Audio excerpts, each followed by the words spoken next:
हर हर महादेव। प्रिय भक्तों, मेरे YouTube चैनल हिंदू भक्ति में आपका स्वागत है। श्री सोमनाथ की कथा। गुजरात प्रांत के काठियावाड़ क्षेत्र में समुद्र के किनारे सोमनाथ नामक विश्व प्रसिद्ध मंदिर में ये ज्योतिर्लिंग स्थापित है। पहले ये क्षेत्र प्रभास क्षेत्र के नाम से जाना जाता था।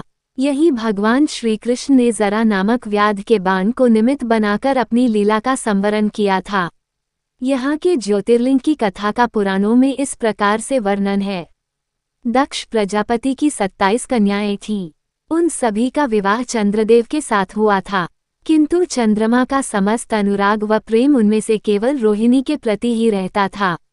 उनके इस कृत्य से दक्ष प्रजापति की अन्य कन्याएं बहुत अप्रसन्न रहती थीं। उन्होंने अपनी यह व्यथा कथा अपने पिता को सुनाई। दक्ष प्रजापति ने इसके लिए चंद्रदेव को अनेक प्रकार से समझाया, किंतु रोहिणी के वशीभूत उनके हृदय पर इसका कोई प्रभाव नहीं पड़ा। अंततः दक्ष ने क्रुद्ध होकर उन्हें क्षयग्रस्त हो जाने का शाप दे दिया। इस शाप के कारण चंद्रदेव तत्काल क्षयग्रस्त हो गए। उनके क्षयग्रस्त होते ही पृथ्वी पर सुधा शीतलता वर्षण का उनका सारा कार्य रुक गया। चारों ओर त्राही त्राही मच गई। चंद्रमा भी बहुत दुखी और चिंतित थे। उनकी प्रार्थना सुनकर इंद्रादि देवता तथा वशिष्ठ आदि ऋषिगण उनके उद्धार के लिए पितामह ब्रह्माजी के पास गए। सारी बातों को सुनकर ब्रह्माजी ने कहा, चंद्रमा अपने शाप विमोचन के लिए अन्य देवों के साथ पवित्र प्रभास क्षेत्र में जाकर मृत्युंजय भगवान शिव की आराधना करें। उनकी कृपा से अवश्य ही इनका शाप नष्ट हो जाएगा और ये रोगमुक्त हो जाएंगे। उनके कथनानुसार चंद्रदेव ने मृत्युंजय भगवान की आराधना का सारा कार्य पूरा किया। उन्होंने घोर तपस्या करते हुए 10 करोड़ बार मृत्युंजय मंत्र का जप किया। इससे प्रसन्न होकर मृत्युंजय भगवान शिव ने उन्हें अमरत्व का वर प्रदान किया। उन्होंने कहा, चंद्रदेव, तुम शोक न करो, मेरे वर से तुम्हारा शाप मोचन तो होगा ही, साथ ही साथ प्रजापति दक्ष के वचनों की रक्षा भी हो जाएगी। कृष्ण पक्ष में प्रतिदिन तुम्हारी एक एक कला क्षीण होगी, किंतु पुनः शुक्ल पक्ष में उसी क्रम से तुम्हारी एक एक कला बढ़ जाया करेगी।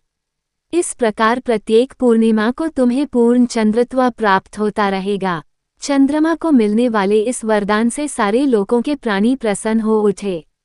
सुधाकर चंद्रदेव पुनः 10 दिशाओं में सुधा वर्षण का कार्य पूर्ववत करने लगे। शाप मुक्त होकर चंद्रदेव ने अन्य देवताओं के साथ मिलकर मृत्युंजय भगवान से प्रार्थना की कि आप माता पार्वती जी के साथ सदा के लिए प्राणों के उद्धारार्थ यहाँ निवास करें। भगवान शिव उनकी इस प्रार्थना को स्वीकार करके ज्योतिर्लिंग के रूप में माता पार्वती जी के साथ तभी से यहाँ रहने लगे। पावन प्रभास क्षेत्र में स्थित इस सोमनाथ ज्योतिर्लिंग की महिमा महाभारत, श्रीमद्भागवत तथा स्कंद पुराण आदि में विस्तार से बताई गई है। चंद्रमा का एक नाम सोम भी है। उन्होंने भगवान शिव को ही अपना नाथ स्वामी मानकर यहाँ तपस्या की थी। अतः इस ज्योतिर्लिंग को सोमनाथ कहा जाता है। इसके दर्शन, पूजन, आराधना से भक्तों के जन्म जन्मांतर के सारे पाप और दुष्कृत्यु विनष्ट हो जाते हैं। वे भगवान शिव और माता पार्वती की अक्षय कृपा का पात्र बन जाते हैं। मोक्ष का मार्ग उनके लिए सहज ही सुलभ हो जाता है। उनके लौकिक पारलौकिक सारे कृत्य स्वयमेव सफल हो जाते हैं। हमें उम्मीद है हमारे द्वारा दी गई जानकारी आपको पसंद आई होगी। अगर आपको ये जानकारी पसंद आई है तो चैनल को सब्सक्राइब, लाइक और शेयर जरूर करें। ऐसे ही व्रत कथा जानकारी के लिए जुड़े रहें मेरे YouTube चैनल हिंदू भक्ति के साथ।